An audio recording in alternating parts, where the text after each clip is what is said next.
Welcome to the F4 podcast, where your hosts, Brian, Brooke, Charles, and Vanessa, discuss all things faith, family, friends, and fitness. What is F4? Sometimes it's a glimpse into how we navigate the world, and sometimes it's a deep dive into how we handle the four main areas of our lives. If you want to have a healthier relationship with God, family, friends, and yourself, this podcast is for you. Thank you for joining us as we unpack this episode.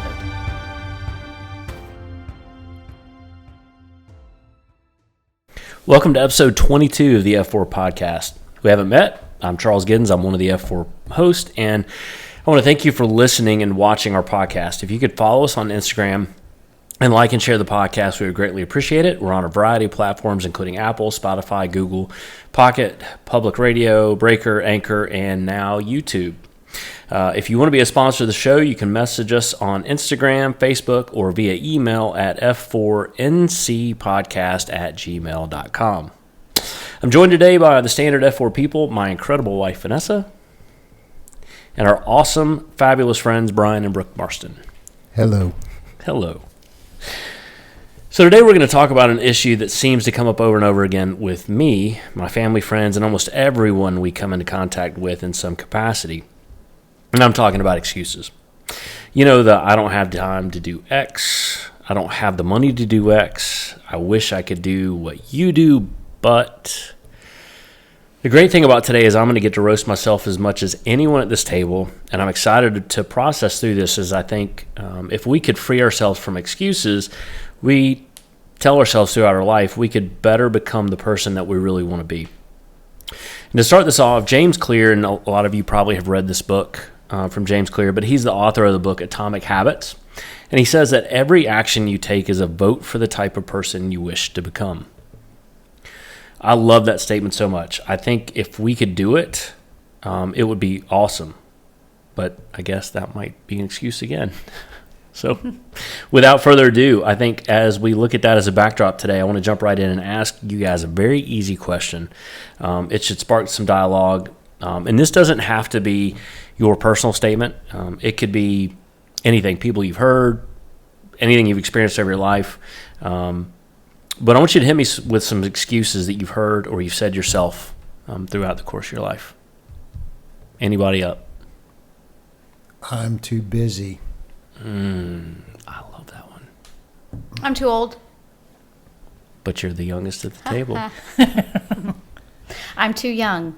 There you go. Oh, well, I like that. That's good. How about this one, Brooke? I'm too short. Yep. You probably never said that. All right.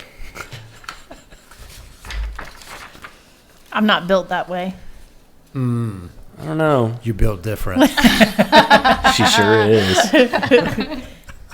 Charles turned red on that one. I did. I've heard people say that. I don't know that I've used that as an excuse, but I hear that a lot. Yeah, like I wish I could have Vanessa's butt.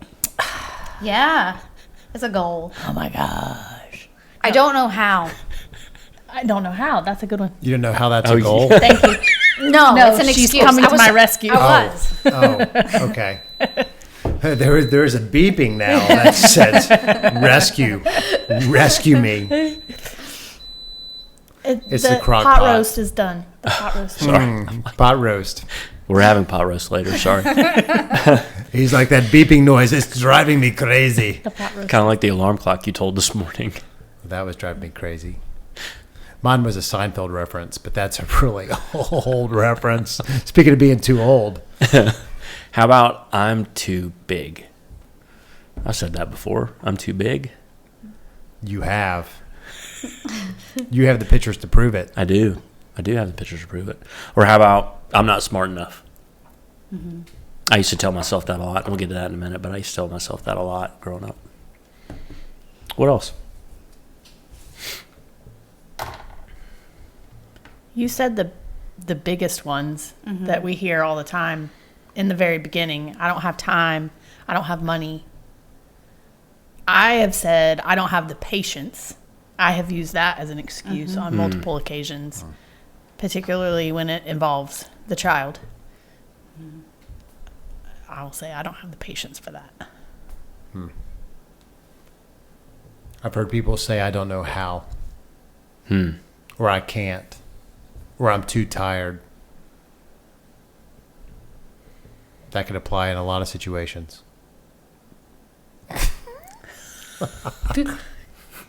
Oh, good grief.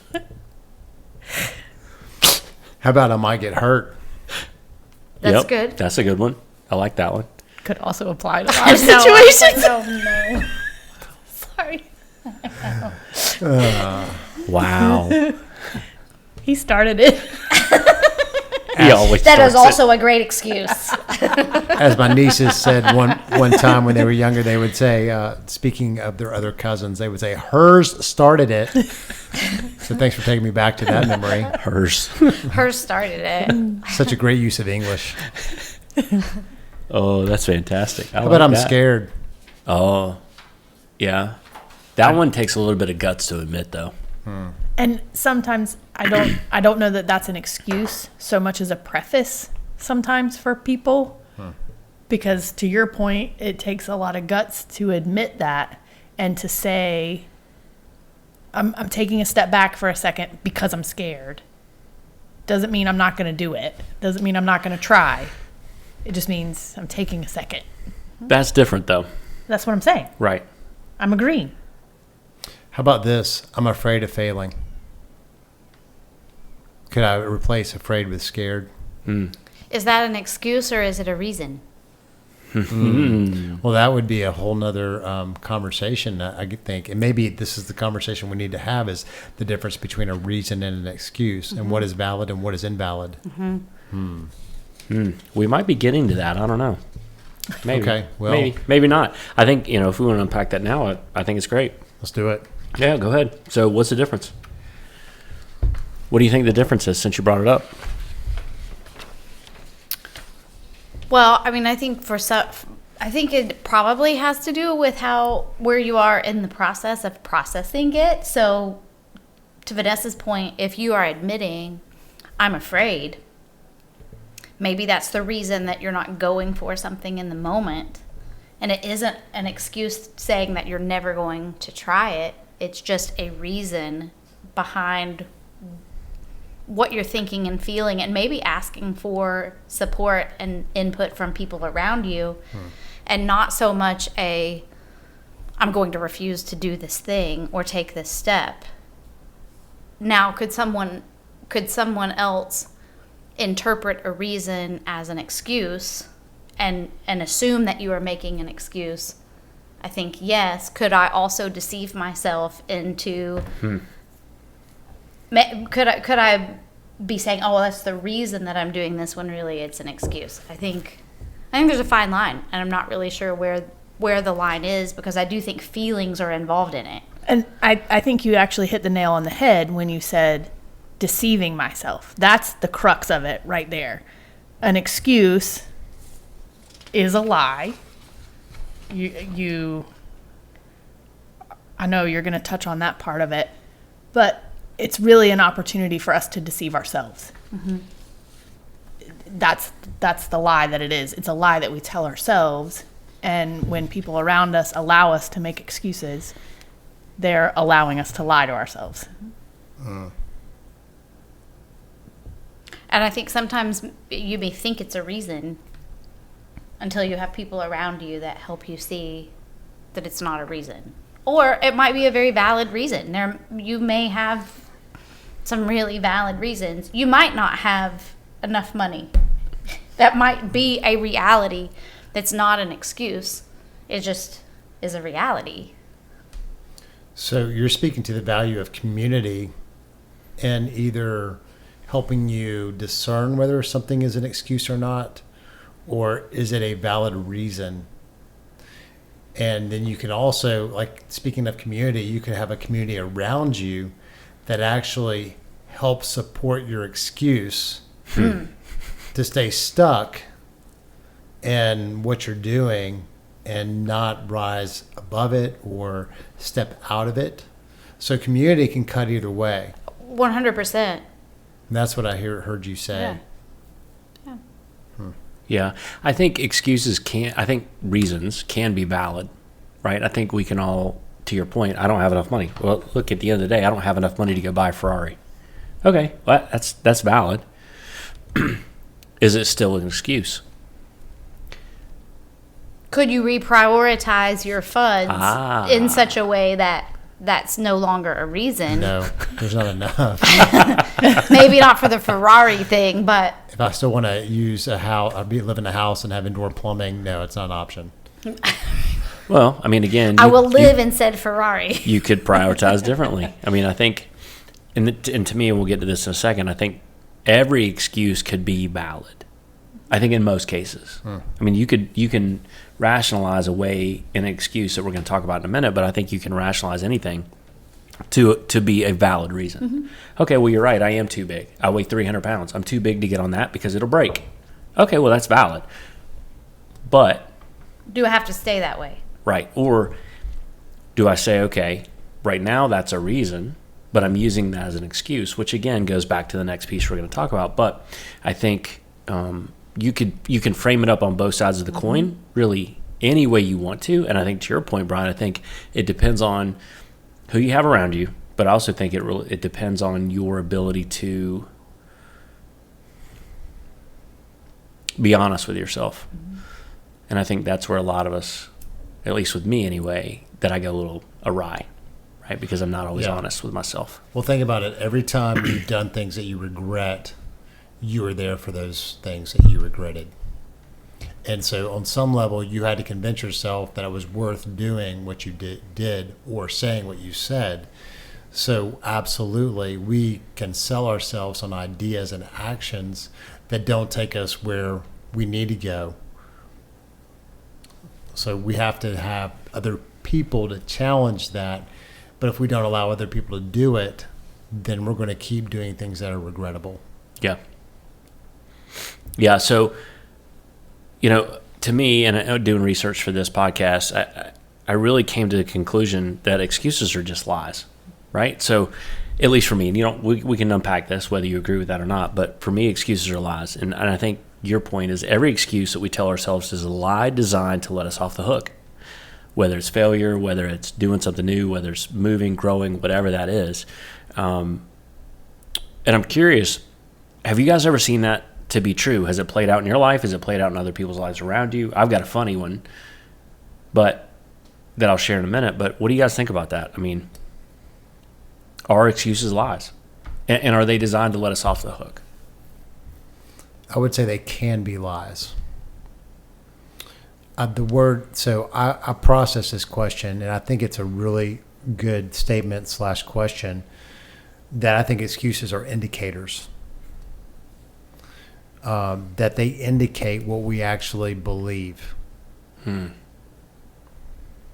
that could be what we believe about God, what we believe about ourselves, and what we believe about others. Explain more what you're thinking behind that.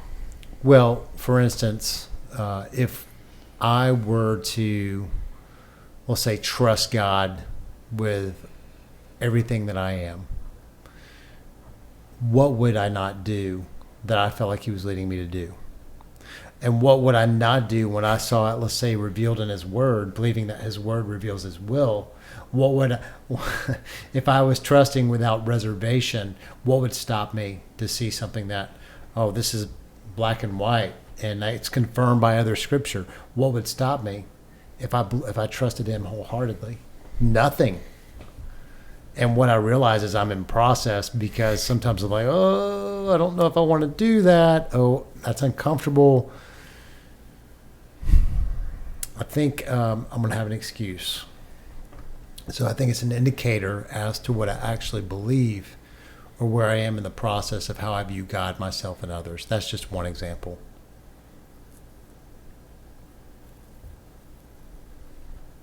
I think it's a great example. Like if I believed that God was the giver of everything that I had. And let's talk about tithing. In church world, when you hear tithing, some people are like, that is great. I want to honor God with the first 10% of my wealth. But other people hear that and they don't hear it the same way. They're like, they make excuses as to, well, that was Old Testament. Or, I can't do that right now. Well, why can't you do it right now? Well, I mean, there are a lot of questions, there are a lot of answers we could come up, to that question with, but it's like, if I really believe this to be true, what would stop me from doing it? So not the example I was going to give, but it's funny that you bring that up, and I think you're probably smiling for the same reason. But I don't know. I don't know if I am or not. You and I had a conversation. I'm sure you remember this at a Starbucks, long years ago. Well, I guess it would have been 2016, 17. 6 years ago. Yeah, 6 years ago, almost 7 years ago now, where I came to you and said, I need to talk to you because I've lost my job. I've lost my income. And I don't feel like I can give to the church anymore. And I was panicked. I was having a crisis. I mean, you and I talked about it. I said, I got to talk to Brian. I'm like, I don't know what I'm going to do. I don't know how this is going to play out. So it's funny that, and you're right. And at that point, I stopped giving temporarily. I stopped giving. Now, fast forward to 6 years later, when we're broker now than we were then, like way broker. But we give 10% to everything we do. It's just what happens. And it's to your point, if you really believe it, like, I don't know, 6 years ago, did I really believe? I think I did, but obviously my actions didn't show that I did. That's why I would say they're an indicator. Of being in process. Of being in process, but where you actually are. Yeah. Yeah. It's both and. Mm-hmm. Yeah. And we're all in process. None of us are absolutely 100% sold out to everything that God has ever said. And none of us have arrived or at perfection, a place of perfection. So excuses just indicate where we are. And if we can see it that way, then I actually think we have a chance to grow. Yeah. What do you guys think? Are they a lie that's designed to get us off the hook? Well, I think if we lean into them that way, then they can. I think Brian brings up an excellent point that it's an indicator. But if you choose to then say, well, this indicates this is just the way I am, which could be an excuse. Mm-hmm. And, really what you're saying at that point is, this is how I am, and this is how I'm always going to be. And then I think it's a lie then that you've agreed with that then, yes, gets you off the hook for doing anything differently than what you've done. Yep. I think it's funny that you mentioned the word agree. It's a lie that you agree with. When I was reading the notes for today, I thought of the book, The Four Agreements, and we've all talked about this book before. And it's not a Christian book. It actually comes from like ancient Mayan principles, but a lot of them would hold water. If you break it down from a Christian perspective, it holds water. Sure. And the four agreements are: be impeccable with your word, don't make assumptions, always do your best, and I'm forgetting the fourth one, but be impeccable with your word, always do your best, don't make assumptions. I brought the book down here. I knew this was going to happen. Oh, and don't take it personally. Yeah. So I think a lot of the excuses that we make, The hardest one. That's the hardest one. That's the hardest one. A lot of the excuses that we make, the lies that we agree to believe, can stem from taking it personally.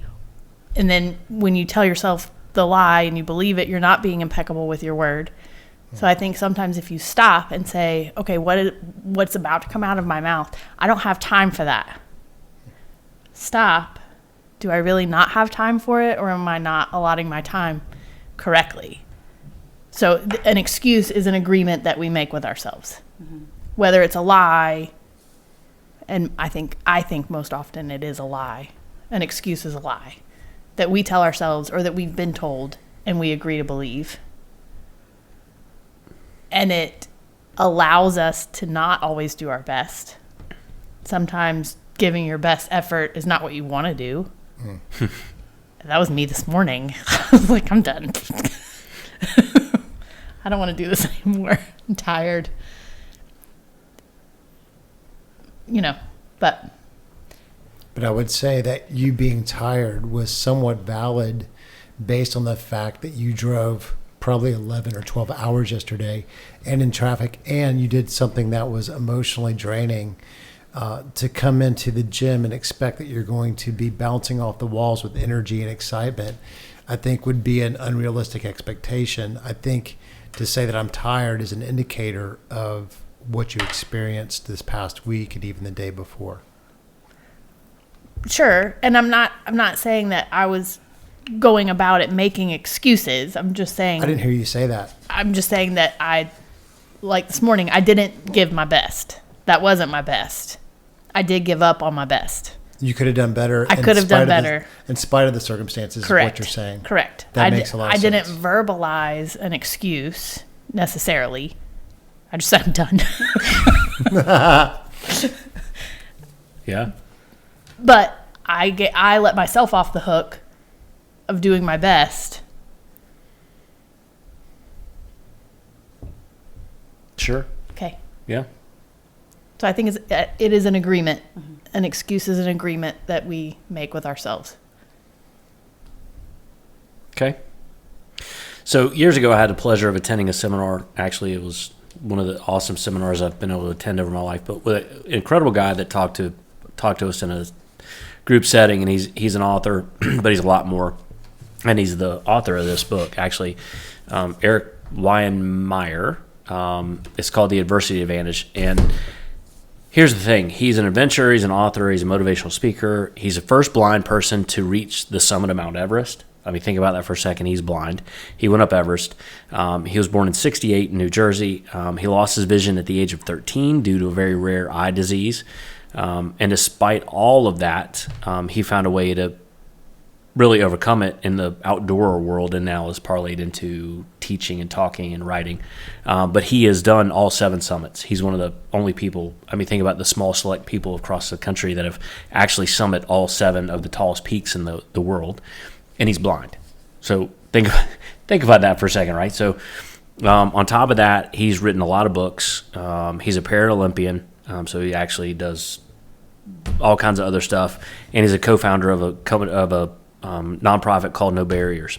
And in the book, The Adversity Advantage, I thought it was important, and what really kind of led to some of why I wanted to talk about this. There's a lot of reasons that have come up recently, but it took me back to this book, and I've read this book 2 or 3 times at this point over the course since I've gotten it. But they have what's called an adversity quotient, AQ, almost like an EQ, but an AQ. And it measures an individual or organization's ability to navigate and overcome adversity effectively. And I think when we talk about adversity, we're talking about navigating excuses, right? And things that we're trying to overcome, and we're always trying to overcome excuses. And it's built on 3 pillars, and I think it's really awesome, and I want to talk about this. The first one is control, and I get that we're really not in control of anything. I understand that, but we can control some things about our situations that I think we need that we can put off. But they talk about it in this book, and it's the ability to take charge of one's response to adversity and make constructive choices. We can absolutely take control of our choices. So that's something that we can do. We can't control our situations, but we can control how we react to them. The second one is ownership, right? Embracing adversity is an opportunity for growth and taking responsibility for one's actions or the action of an organization, whether it's your problem in the organization or not.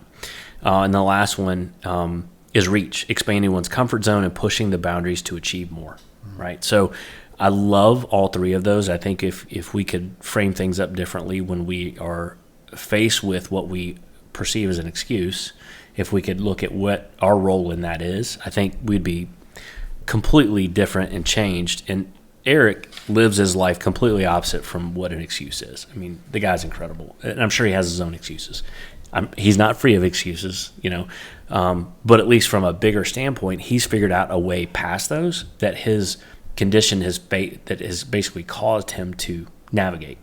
And we don't have that option. Like, I didn't lose my sight and I've had to overcome it. There's other things I've had to overcome, but not to that level. and he talks about excuses making us a victim. And I think excuses can make us a victim in a lot of ways. And I think if we really frame it up, we could say, I'm too slow. Well, you're making yourself a victim now because you're not fast. You weren't born fast like somebody down the street, like Brian. I'm not as fast as Brian. Well, that's an excuse, and this now made me a victim because I'm not like Brian. And I think our world revolves around victimhood at this point in a lot of ways. And we're let off the hook again because of that in a lot of situations. Have you guys, and when you live that out, giving excuses allows control to go to someone else or something else. You're not in control anymore when you agree or listen to the excuse in your head and you agree with it. You've then advocated responsibility and ownership of that excuse to someone else. I'm not fast enough. Well, my parents didn't, they weren't fast either, so that's their fault, right? Or I didn't have the ability to train like somebody else, so that's an excuse that I've given control to somebody else, not me. Or I can't control my diet because I'm predisposed to X, Y, and Z. Or I have Crohn's disease, so I have to eat a certain way, so I can't be thin because I've got to make sure I watch out for this, that, and the other. Have you guys seen this play out? That idea of victimhood and giving control to something or someone else. Have you seen that play out in your life or someone close to you? Is anybody having a good example of that? I think it'd be good for Brooke to answer because she didn't get a lot of opportunity for the last question. Yeah. I don't have something that comes to mind readily on that one. Like, that's a good example that would illustrate the point and wouldn't be oversharing. Something may come to me, but I don't have a great example that has come to me. Do you, when you say that, are you saying it because you think I should be thinking of something? No, you didn't share a lot on the last question. That's all. Oh, okay. Well. It was that simple. So let me frame that up differently for you then. So you are 4'11", right? Yes. 4'11.5". You're right. 9'10". 9'10". Yeah. Don't steal that from her. Sorry, I'm not stealing that from you. You're not 5 feet tall. No, I am not. So you're on the shorter stature side. Mm-hmm. Were you going to say spectrum? No. Okay. So I would think in your life it would be very easy, and I could be wrong, and maybe this is where you're different, but I would think it would be very easy for you to allow your height to be an excuse in giving that control of your height to your parents, to the world, to whatever, in a way that would make it seem like, and not that I don't hear you play the victim card. That's not necessarily what I'm saying, but I could see where I would, if I was in your shoes, to go, oh, well, yeah, I can't do the same things that somebody else does because I'm short, because I'm 4'11". I'm not 5'7", like Vanessa. Mm-hmm. So things are going to be different for me. Yeah, and I think things are different for me, but like when a dish is really high, she has to ask me to get it for her. Or I climb on the counter, so. But to me, that's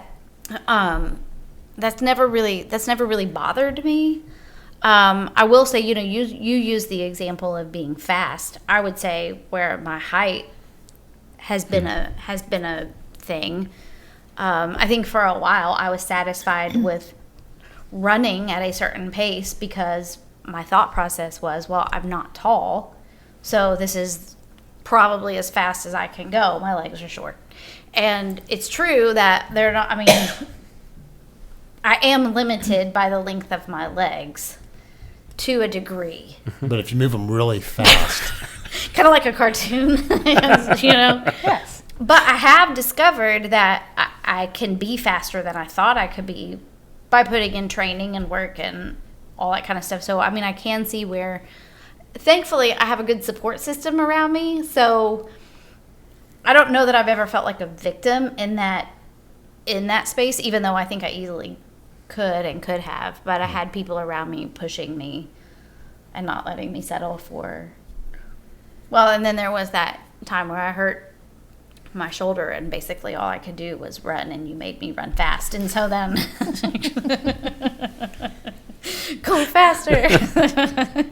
But what I learned from that was like, oh, well, I mean, I guess I can go faster, and I might not ever be the fastest.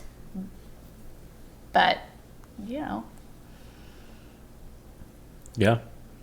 But I could see where that could potentially be. Mm-hmm. Because I think for a while I was very much satisfied with a certain speed level just because, well, it is what it is. Yeah. I've seen plenty of people blame a diagnosis on why they are either unkind or unable to do something to justify poor behavior. Elaborate on that a little bit. I've had people who have said, I am this way based on a diagnosis from a doctor. Whether or not it was a valid one or not, that remains to be seen. But because the doctor said that you are this, you are in this category, that you're going to have this subsequent, I don't know, life, or you're going to act this way, or in other words, at least they have drawn the conclusion that they should be let off the hook when either they make poor decisions or treat people poorly. And I don't know, that may not be elaborating to the degree that you want me to, but I'm trying to be somewhat Sure. Well, if you take it to discreet. like Yeah. a medical diagnosis of even something like ADHD, to say, oh, I have ADHD, so I can't concentrate, or whatever, you almost can. And I'm not saying that if you have ADHD, it isn't a challenge to overcome, but Yep. there are plenty of people who see that and say, I may have to work harder at this, or I may have to set certain things in place so that I'm able to concentrate. But some people will say, oh, well, I can't do that. It's my ADHD. So I can't. And if you I can't challenge do it. that, then what happens? Then you are mean for not understanding how hard it is to have ADHD. Yeah. So, Culturally speaking, that's all around us. and I just picked. I'm not trying to pick on anybody. Well, I'm just I saying. mean, I can pick on myself in that situation. I was diagnosed with general anxiety disorder 4 years ago, I don't remember when it was. Y'all probably remember more than I do. It was a bad time in my life. But I used the fact that I had anxiety to that level as a justification for spinning out of control at times and taking it out on her. Like, that was just a justification. I'm like, well, that's just what I've got my anxiety. anxiety. It's my anxiety. So she's going to have to learn to deal with that. No. That's not fair. That's not how that works. Like, I've got to take responsibility for my actions in those situations, even though they're very difficult to control when they happen. It's still my actions. It's still how I'm processing things. And it would be very, it has been at the time, especially years ago when it first started happening. I didn't really understand it. It was very easy to say, well, you're just gonna have to deal with it. And I think we had conversations like that. Yeah, it's not good, but I did it. I mean, look, I told you I'm gonna roast myself this podcast, but Bam, roasted. right? I mean, it's not the way I wanted to be, but I used that, to your point, a medical diagnosis as what I thought was a valid excuse. And you could argue that it's valid. There's some wiring off somewhere, or I haven't dealt with enough emotions to process how I'm dealing with things. Mm-hmm. And that's valid. There's something there that I needed to work on, but it's not valid to say I'm gonna, take that out on her or take that out on my friends. That's not valid. But that's how I treated it at the time. I don't do that now, but it very much was. And I expected people to just go, oh, okay, it'll be okay because he's struggling. It's because of the GAD. Yes. What do you got? What do you got? Well, if I speak up, it's going to get a little heavy. Okay. It's going to get a little heavy. It's okay. I think my brother is a prime example. My brother was diagnosed with multiple sclerosis and had a pretty rough go of it for the first, couple years after his diagnosis. And, he was an adult. He was married, children, and everything was, he was dealing with it, I guess, to an extent until my mom died. And when my mom died, he really just gave up and refused to deal with anything and basically allowed himself to die, is what it amounted to. And he very much was a victim, not only of the disease, but of circumstances surrounding my mother's death. And he was left alone, even though he had a wife and kids, you know, that depended on him. He became a victim to the point that he didn't even care. He didn't try. There was no try. And I have known other people with MS that have overcome so much and have chosen to, oftentimes with God's help, have chosen to overcome and to embrace the adversity. It's not saying it's all going to be smooth sailing, but my brother didn't do that at all. And so and I think a lot of it, his playing the victim card was very selfish in a lot of ways, because there was a lot of stuff that he just didn't want to deal with. And so, I have MS. Look at me. I can't. And it ended up being detrimental to his family and, you know, so. Yeah. And ultimately he lost his life. And I really do think it was,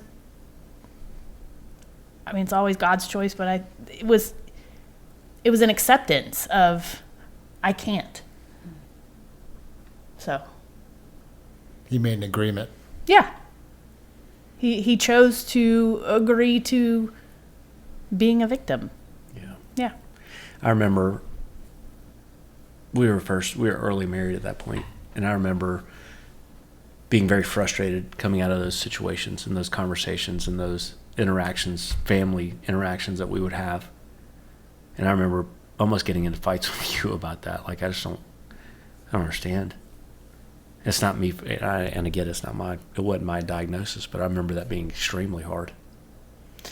And I cannot fathom myself, you know, waking up one day and not being able to use your right leg. And then 2 weeks later, oh, look, your leg works again, but now your left arm is useless.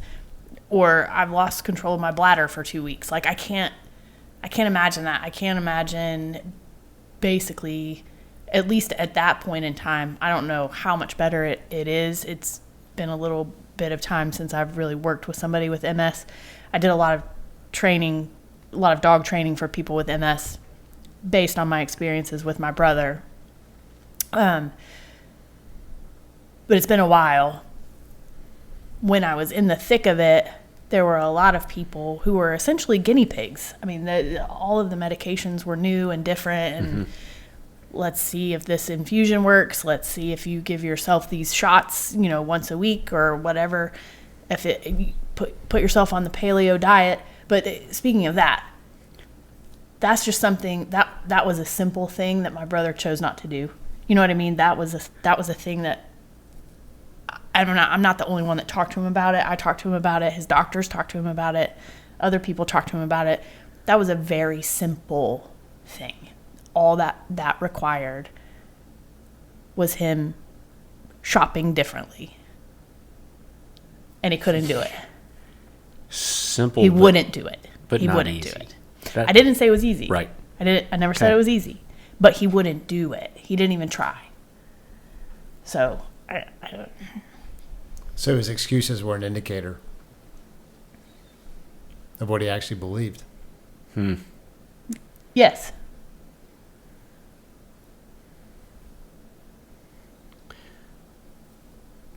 Well, that's going to make this next question pretty easy. Yeah, maybe. So, why do we use excuses? And I'll give you guys some examples. Is it because we're afraid of a result? Right? We're afraid of changing our diet and becoming better. Is it we're afraid of taking action? I'm afraid of, again, changing my diet. Is it we're afraid of reactions from other people? Like, why do you guys think we actually why do we make excuses? I know it's such an easy question, but it's so hard. Well, if we're afraid of failing, then I think so much of that is probably grounded in people pleasing. Because if I'm afraid of failing, I'm afraid of what other people, how they perceive my failure.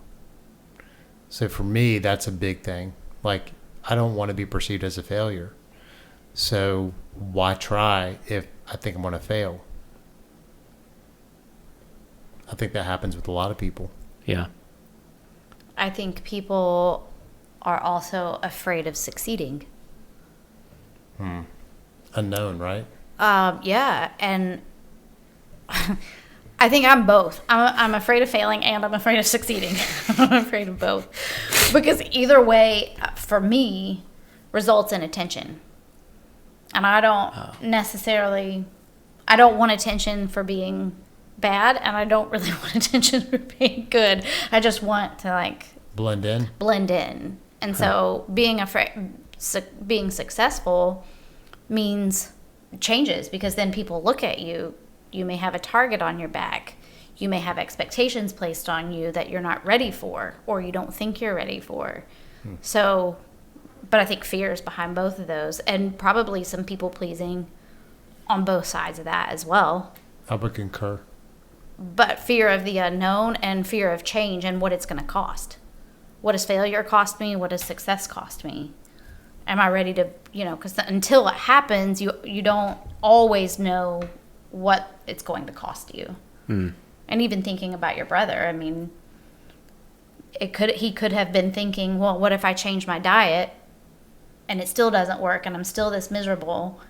And so why try? I at least know what's happening this way.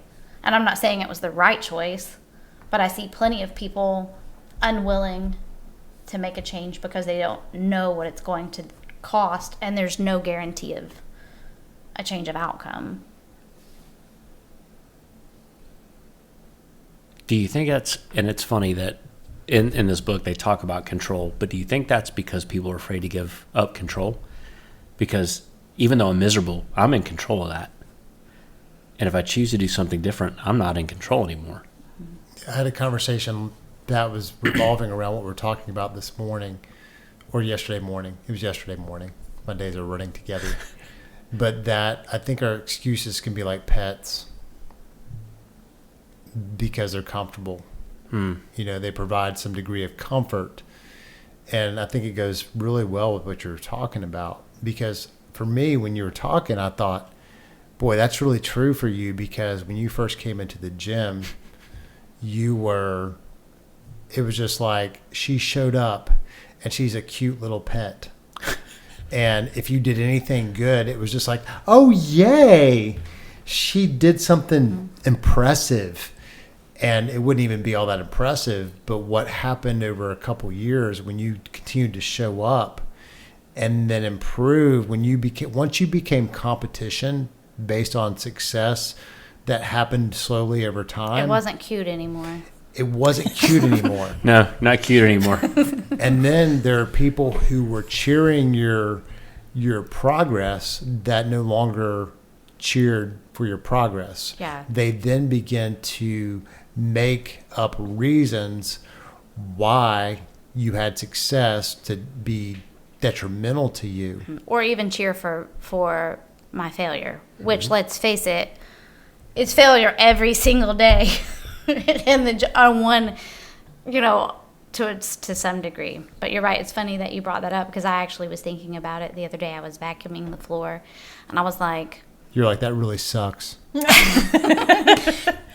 it was the vacuuming that made but I actually was thinking about that. I was like, I remember when it was like, oh, yay. It's funny that you said that, because there are people very clearly in my mind that I was thinking about it being like, oh, yay, look what she did. They championed you. Yeah. Until they didn't. Right.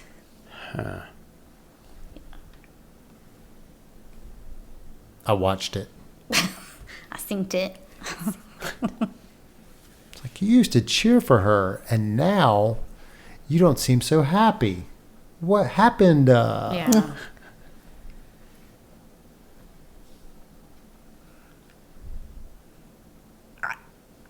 I'm not speaking for anybody but me, but I think most of the time when I make an excuse, it's because the alternative is going to be hard.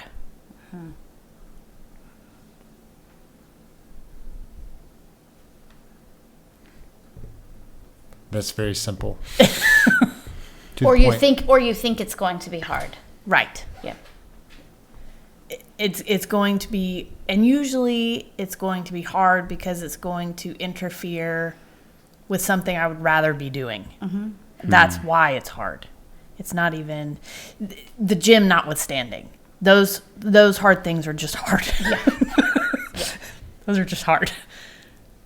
But other life things, it's usually because it's a hard thing and it's hard for me to prioritize it over something else I would rather be doing.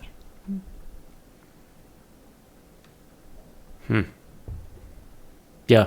So, and we kind of touched on this on some, but I'm curious, what excuse have you guys used personally that you've allowed to play out in your life in some form or fashion?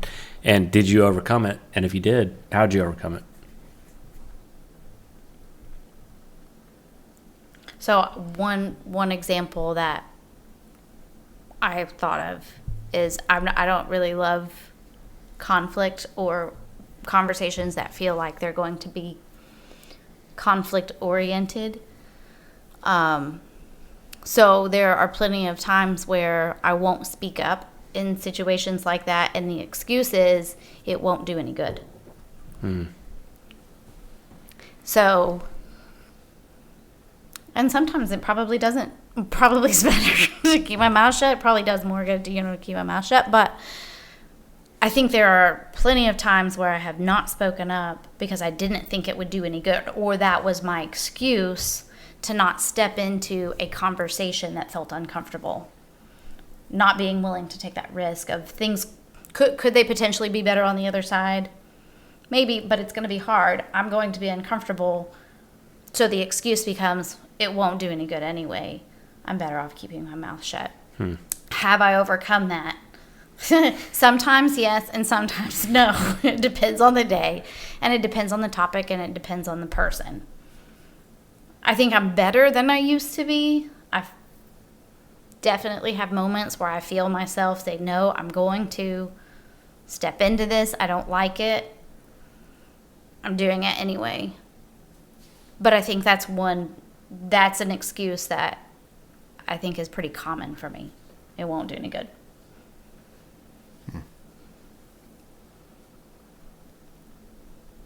Do you think that is a sort of a piggyback of failure? Yeah, I mean, I do. If it won't do any good, you've failed at accomplishing a restorative relationship. Correct. Or whatever. Yeah. Yeah. Whatever you set out to do. Mm-hmm. How about you two? I defer to Vanessa. I just said, I talked about mine. About hard. It's hard because it's hard. An excuse, I make excuses all the time because stuff is hard.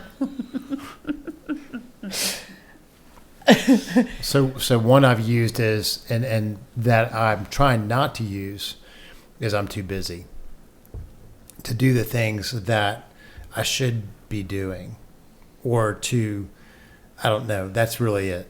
And so I know we've been talking about cell phone use a lot with church, and when if you really go in and you look at your screen time usage and you see how many minutes you spend each day on a particular app, it's really it doesn't lie. And so there have been times where I've said I don't have the time, or I'm too busy to do certain things. And then now that I'm really trying to take inventory of that, I realize, okay, I have a greater capacity.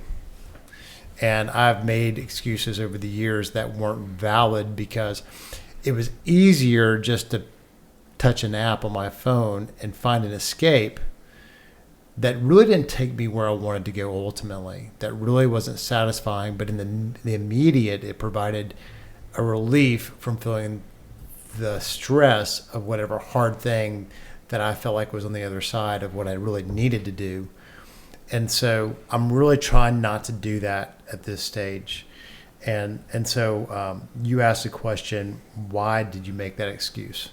I think sometimes it's pride. Sometimes it's selfishness. Sometimes it's people pleasing. Sometimes it's fear. Sometimes, I just don't want to do something hard. And then you also asked the question, did you overcome it? And I would say that I haven't fully overcome any excuse, but I've made progress. And it's like we've talked about in the past that it's not really about perfection, that practice doesn't make you perfect. That is a misnomer.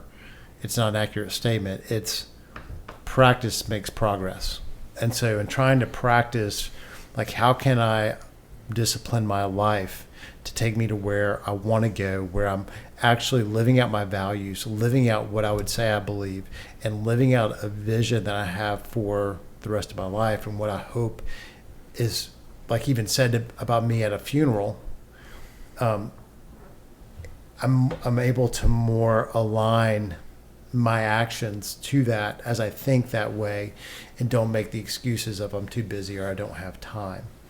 And so I think that's the big thing, is aligning my life to my values, my beliefs, and my vision for life, and really thinking about the end helps me to overcome and I would say make progress in the areas I've made excuses. Yeah, that's great. But I have to keep that in mind. And one of the ways I do that is I have it on paper, and I try to revisit that every day. Yeah. It's good. I think for me, I use a lot of excuses. I always have. Again, I think I'm wired that way. Anyway. Is that an excuse? Sounds like one to me. Sounds like it. Well, I'm thinking that's probably the case since he winked. Yeah. The biggest one I think I haven't overcome it, that I've worked on over the last, 6 or 7 years, 5 or 6 years, was my ability to understand the Bible, understand God's Word, enough so that I would always say, well, I can't do that because I don't memorize verses, or I didn't have that upbringing to do Bible drills, and I didn't do this, and I didn't do that. I've always said every excuse under the sun, and I've put people up on pedestals. I think that maybe in certain ways should have been put on pedestals, in certain ways they shouldn't have been. But I've always put myself beneath them in that world to say, I'm not good enough. I'm not a good enough Christian. I don't know the Bible well enough. God doesn't seem to talk to me the way he does other people. Yeah, I have every excuse under the sun. And I think when I finally wrestled with that a couple years ago and said enough, I've been able to get through some things and have breakthroughs to where I do think I'm smart enough to understand it. Can I recite scripture the way some people can at this point in my life? No. I'm not able to recall that at this point. I will eventually get there. It may take another 15 or 20 years. I don't know. But there's a lot of scripture I can recite.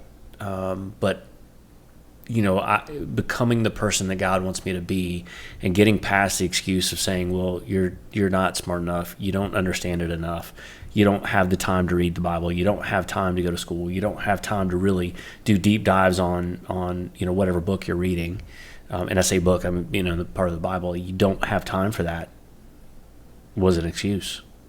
And for me, that's been one of the biggest things that I feel like I haven't overcome. To your point, like I'm cured of that. But I do think I've prioritized it to the point where it's not an excuse anymore, and it's something that I thrive in instead of letting it say no. Awesome. Yeah. I love it. I think comparison is a real thief. Yeah. It's easy to do, though. God has made you uniquely the way you are, and you've had the experiences you've had for a reason, and you bring something to the table that no one else does. And so to believe that to be true, I think helps you to walk forward in confidence, knowing that he is taking you into whatever's next, and he's prepared you for it, which I think is really well with some scripture that you had in the show notes about Moses. And Man, I love it. And I put this in there because Moses, to me, especially when you think about what he was called to do, and you're like, man, you told your creator that you can't speak, that you like, really? I mean, and you look at it, and part of what I put in here is in Exodus 4:10-17, and Moses had been charged to talk to, to lead the people out of Egypt and to talk. And Moses said to the Lord, "Pardon your servant, Lord. I've never been eloquent, neither in past nor since you have spoken to your servant. I'm slow of speech and tongue." The Lord said to him, "Who gave human beings their mouth? Who makes them deaf or mute? Who gives them sight and makes them or makes them blind? Is it not I, the Lord? Now go, I will help you speak, and I'll teach you what to say." And then the goofball says, "Pardon your servant, Lord. Please send someone else." Like, dummy. Like, and I don't know how many times. Like, and I read that. I've read it over and over again. But like, that's the ultimate excuse. Like, I don't know how. Like, to me, I was just like, wow. I mean, and then the fact that, and God gets angry, but the fact that he relents and uses Aaron and uses a lot of other things to kind of work through that is amazing to me. Like, because I look at that sometimes and I think about with Parker and I'm like, excuse after excuse after excuse, and I get frustrated. But God didn't do that. God didn't do that. I mean, he got angry, like, and we know he got angry because it says he got angry. But he was able to get past that and work through that situation with Moses. It's funny that today, the part of my Bible reading today was in John 5. And it was just funny. When I read it, I laughed out loud because the very beginning of that chapter is about the man who is lame at the pool of Bethesda. And Jesus comes along and says, "Do you want to get well?" And the man says, "Well, I'm not very fast. I can't walk, and I don't have anybody here to help me. So every time the water starts, I can't get there." And to your point, Jesus doesn't say, "Well, sucks for you. Those are some really good reasons." He looks at him and he says, "Stand up, pick up your mat." He healed him. He didn't wait for the lame man to get a better attitude. All the man had was excuses. And then Jesus still heals him in that moment, and he gets up and goes. Then, of course, there's all the kinds of trouble because it was healing on the Sabbath and all that. But it just was funny to me that was the right out of the gate this morning was the first thing that I read. I was going to put both. As I'm putting together the notes, that's the first example that came to mind. I'm like, oh, I got to do that. And then I'm like, oh, you know what? But I like this other one better. So I put that in there. But it absolutely was part of my thought process. And you're right. It's a perfect example. Yeah, it was so funny because I knew Moses was in the notes, but I was like, I just laughed. I was like, "Huh, that's today." That's funny. That's funny, God. It's amazing that you put that in front of me today. Yeah. What are your thoughts on that? What do you guys think about that story in Exodus when Moses is called? To me, God's grace is evident. He didn't deserve it, which we don't deserve grace. But God made a way when Moses didn't trust in the word of the Lord. Because he says, "I will help you speak and I will teach you what to say." And what that shows me when Moses responds with the excuse he responded with is that he didn't trust God. He trusted him to a degree. Had he trusted him, he would have been like, "Let's go." Nothing's going to stop us. But it was an indicator of where Moses was in his faith journey. And the Lord, I think, was angry because he wanted Moses to trust his heart and to trust that God was good, and Moses wasn't there yet.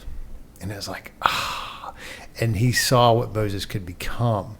And I think as a parent, that's what happens to us as we see, our kids don't always know that our heart is good toward them, and they don't know what they're going to become. And we have a perspective that they don't have.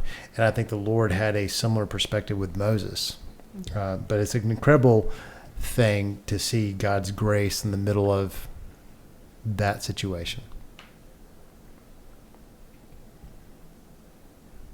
Yeah, I mean, for me, it's part of what years ago kind of led me to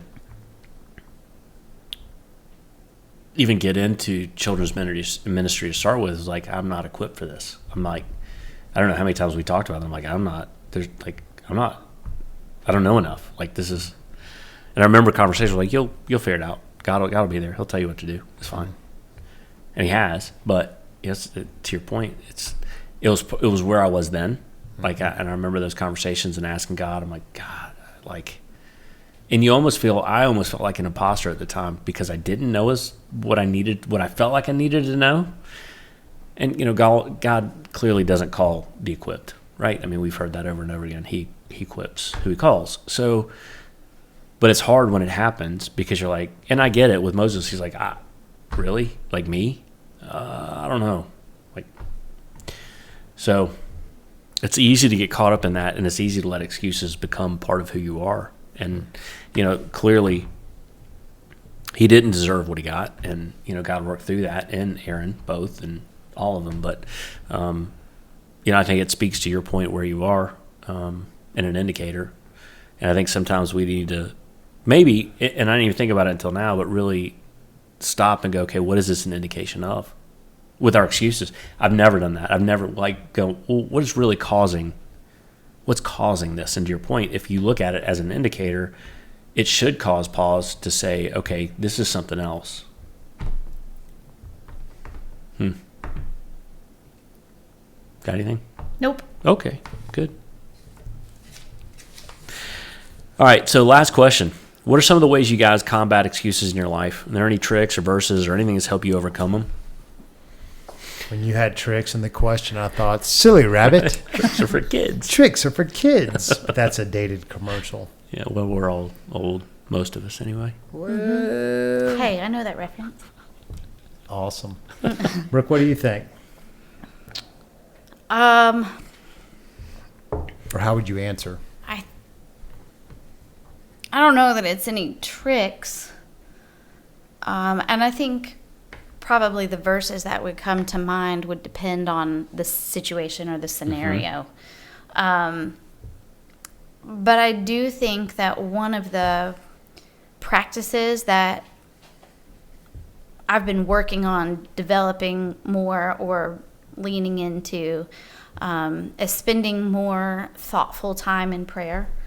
And really not taking for granted just things that happen or just kind of accepting, whatever happens, happens. But to go into, I know I referenced conversations before, but conversations I think are a big thing because words have so much power. Scripture talks about how there's life and death in the tongue. And so I think the things that we say are very important and have the power to really help someone or hurt someone, including ourselves. I think the things that we say can also hurt ourselves or really help ourselves. And so, but being really prayerful, thoughtful in prayer and really asking for the Lord's guidance. You talking about Moses and God saying, I will be with you. I will tell you what to say. I will speak for you. Jesus tells his disciples that all the time. Don't worry when you go out and you go and you share my message. Don't worry about what you're going to say. I'm going to give you the words. Other New Testament writers talk about when the time comes, God will tell you what to say. The Holy Spirit will be at work in you and helping you know what to say. So you see that over and over, Old and New Testament, that it's not necessarily a prepared speech that does the trick, in a situation. It's being willing to be led by the Holy Spirit. And so going into conversations prayerfully, I would say is the trick for me to lean into the Holy Spirit, to let him be the one to guide my words. Am I 100% perfect in that? I do not think so. But I think in the last couple of months, I have experienced sort of a freedom in some of the conversations that I did not look forward to having. But because of leaning into him, I really do see how he did give me the words, how he did go before me in those conversations, and made a way. So anytime I think you have some, oh wow, like I had that conversation and God did what he said he was going to do, that becomes very faith building. So the next time is a little less scary. Like, oh, you did that before, let's do that again. And staying in that place of humility, recognizing that it's not, I'm getting better at this. It's the Lord is able to speak through me, not, oh wow, now I'm so great at difficult conversations. Does that make sense? Mm-hmm. So keeping that mindset of humility and continuing to lean into him and to really trust him. I think my trust is growing. Long ways to go, but that's how I would answer that question. I'm done. Silly rabbit.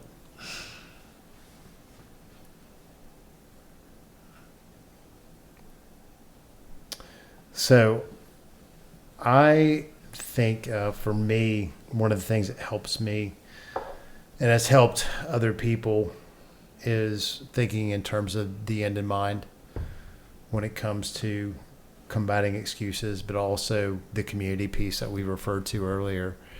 When you're in community that's healthy, people are going to challenge your excuses, or they're going to ask questions to clarify, is this really something that you should be saying right now, or do you need to push through and stop being a baby?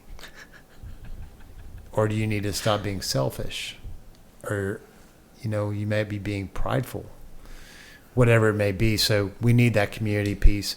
From a scripture standpoint, I've thought about Hebrews 13:5, that God will never leave us. He'll never forsake us, which comes from Deuteronomy 31:6.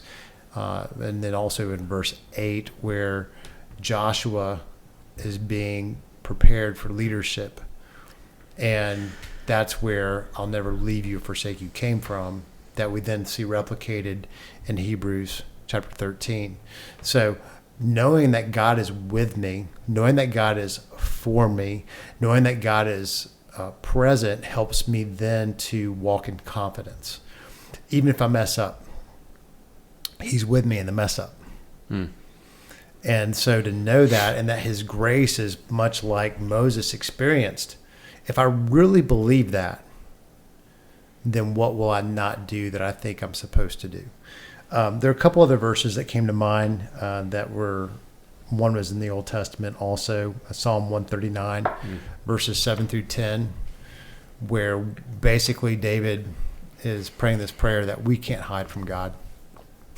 we can try to go wherever, as far away from him as possible, but he is there. And so to know that he is there kind of goes in line with never will I forsake you or leave you.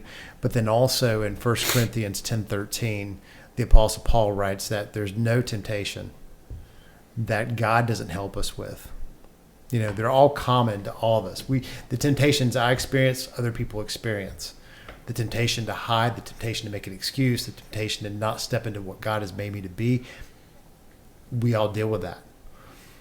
But knowing that God is faithful and he gives me exactly what I need in that time of temptation is something that I can rest on. So when I'm in the right mind or the God-focused mind, that's when I'm less likely to make excuses that take me from being the person I want to be, that take me away. That's what I got. I don't have any tricks. Maybe I shouldn't have put tricks in there. Sorry. I like tricks. I do When I too. saw tricks, it made me happy. I have no tricks. I have this up one my card sleeve. trick. Yeah. I have no tricks up my sleeve. I just thought of rabbits and coming out of hats. I do think that if I'm in a healthy space and I'm cognizant of what I'm doing, I do try to say, okay, these words that are about to come out of my mouth, is this true, or is this a lie that I'm allowing myself to believe, that I'm agreeing with? I also, for a very, very, very long time, one of my favorite scriptures was Psalm 26:2. Prove me, O Lord, and try me, test my heart and my mind. So is this an adversity that I need to step into and do my best with, and leave all the excuses and my ego at the door? And there's also, I don't know what verse it is, but in Hebrews, run the race set out for you. Hebrews 12. Thank you. This is tackle each day as it comes. This is what has been put in your path for a reason. And I do think, to your point earlier, Brian, about community playing a huge role. I think if I'm in a healthy space and can lean into my community, and my community is healthy and good for me, then I'm much more able to do that. I'm going to be less likely to let the excuses fly, and I'll lean into the people that do support me and hold me accountable more than I'll lean into the lie. It's easier to be around people that tell us what we think we want to hear or that feels good. But then it's not. Yeah, for me, community is huge in this area because, to your point, if you have the wrong community, you're going to be so messed up. Like, to hear that, oh, it's I'll give an example. Oh, my husband cheated on me. Oh, well, you should do the same thing back to him. Like a negative community. Like, what would that mean? And an excuse is, he did it to me, so I'm going to do it to him, right? The good community would be like, oh, let's process that. How do we work through that? How do we help each other work through that? And I think community, and that's an extreme example, obviously, that I hope no one listening to this has to deal with. But, I do think there are times, and I'll give you an example, me wrestling with my calling. If I didn't have you guys from a community standpoint, I don't know how to be doing what I'm doing, right? I probably would have believed some of the excuses that I was telling myself at the time. That you're not good enough, you're not smart enough, you don't have the background, you can't go to seminary, you can't, you can't write, you're a horrible writer, you're going to have to write a bunch, you can't read very fast, you're going to have to read a ton. There were so many things so many excuses that I was giving myself at the time. Or you're not going to make any money the rest of your life, so you're screwed. So, you know what I mean? But, fortunately, I didn't have people around me that said, yeah, you're right, that's not what you want to do. I did have some tough love conversations, but they weren't steering me incorrectly. They weren't, I don't think that. So I think community is huge, and we talk about it over and over again. You got to find the right people around you. It's so important to find the right people around you, and to do community and life with people with a purpose, not just to go along. I see, even at the gym, I see people doing things. I'm like, and they seem to have a very good close connection and community, but it's just, there's no direction to it. This is what we're going to do. And I'm not going to say anything else but I'm like, well, it's great. You have someone, but is it real long, you know what I mean? Long term, is it really going to be a deep connection that if something goes horribly wrong, you're going to get the best advice you can and they're going to love you all the way through it. And I don't know that that's the case sometimes, so community is important. Go ahead. I just, from a romantic relationship standpoint, you made me think about my kids who are all, they're between the ages of 17 and 22. And I say my kids, our kids. And It so depends. Are they doing bad things? Then they can be yours. that's how it works, right? But I want them to know their worth, so that they don't settle for just having someone, because there is this cultural lie that you are nobody if you don't have somebody who is your significant other. Yeah.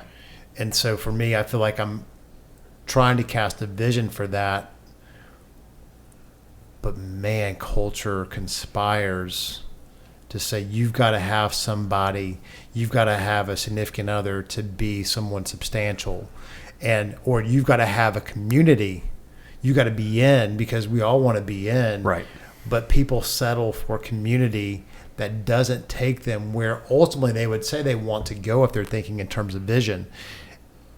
And I feel like this is important, because when we have a community of people that won't allow us to sell ourselves short, whether it's romantic relationships or friendship, then we have the capability of hitting the bullseye on what we hope our life actually ends up being like, and the story it ends up telling. Mm-hmm. So when you were talking, that came into my head. Two things that came to my mind when you guys were talking. One, the difference between community and people to hang out with. Wow, that's good. Yeah. You can have people that you're hanging out with, but you aren't really giving access to your life to where you're having conversations that lead to a purpose, where they could be there for you in the really good things and in the things that are hard. So community, I think, is more than just people to hang out with. And to your point, I think a lot of times, because people don't want to be alone, they settle for people to hang out with, because community is a little bit harder. There's more vulnerability. You have to have hard conversations. Like it takes a little more work. You've never done that. Right. To have access to parts of life, it's more fun just to stay on surface. In the short term, it seems like, to stay on surface and have somebody to hang out with, so you don't have to be by yourself on Friday night. When you were talking about like romantic relationships and having to have a significant other, it was the first time I ever have thought about that word significant, placing it on the person that you're in the relationship with, but it implies that you too are significant. And so even just the phrase has an implication of, I'm only significant if I have a significant other, because of that implication. And I'd never, until you were talking, I was like, oh my goodness, just even the words that we use, the language that we use, brings a meaning that then we begin living out the story because of how we're interpreting those, and I mean, I know, like, significant other, because we don't want to say, spouse or fiance or husband or wife. Right. I mean, like, you know what I mean? Like, it just becomes a more generic way to say, and because relationship statuses are so complicated and I can't even understand what half of them are, but so we settle for terms like that. But I just think that the implication then is, it's an easy conclusion to jump to. If I don't have a significant other, then I'm not significant to someone else. Does that make sense? Yeah. That's fantastic. Yeah. I appreciate that insight. I mean, really, that could have spiraled down to everything that Paul said about marriage and husband and wife. And if you're not, it's okay. And in fact, most people aren't called to be married, but we've got that different. I mean, that's a whole nother podcast. That's a different podcast. It's a different for a different podcast, day. yeah, for a different day. I think the other things that helped me, we talked about community. I think, to your point, prayer has been a massive help for me to get through some excuses, because I think when I really pray to God and really give it to Him, a lot of things come back, and a lot of the excuses are seen for what they are, and they almost stand out to me is like, oh, that's an excuse you've got to work through. That, if you're not spending time in prayer, you're not always going to see. You don't always see those for what they are. And I think that's super important. And I think the other thing that you talked about, which is what I've come to the conclusion years ago or a couple years ago when I really wrestled with this, with the imposter syndrome, is knowing whose I am and knowing who made me and who I belong to. And I think when you're clear with that, and I really think if you understood that and you really could process that, and when you do, everything else kind of falls away because you get it. Like, then your worth is not tied up into something else. You don't need to make as many excuses because there's not as many excuses to make. Because you're like, oh, well, God made me. I'm God's. He made me this way, and I belong to him, and nothing can take that away. Nothing can take that away. And I think that helps overcome things like, I'm not smart enough to do this, or I'm not an eloquent speaker, or I don't know. I mean, God was very clear when he says, hey, strike the rock and this is going to happen. Hey, the water's going to turn to blood when you do this. And, I think when we take a step back and look at that and go, okay, all right, I trust you, then all of that kind of falls apart and all the excuses kind of just get put away as much as they can, right? I mean, we're never going to be perfect here. So, yeah. Man, I thought you guys had some awesome, and you know what I really want to think, the indicator piece to me, I didn't really put that, but I do want to clarify this very quickly for this, and hopefully you think about this, because as I'm processing through this podcast, as we're going through it, I'm like, God, that is a perfect way to think about excuses. Like, that's an indicator for something, and I need to stop, pray about what that is showing me. I think if you did that, like, wow, that would be huge, massively powerful for you to get through. So, and I didn't even know you were going to say it, but it's great. I liked it a lot. All right. So good job. So that's it. Thanks for taking the time to explore how to tackle excuses with your life with us on the F4 podcast today. Please follow us on social, like and share the podcast if you think this can be helpful and or entertaining to other people. Maybe this is entertaining. I don't know. We would love some specific feedback so that we can improve in providing content that's helpful for you. Even if it's something that you're like, hey, this is what I want to hear about. Can you guys tackle that? Man, send it to us. We'd love to do it, because most of the time it's us coming up with topics, and I'd love to hear from you. I think we'd all love to hear from you and what you wanted to hear from us. So thanks again for listening and taking the time to either listen or watch us today. We look forward to being with you soon again here on the F4 podcast.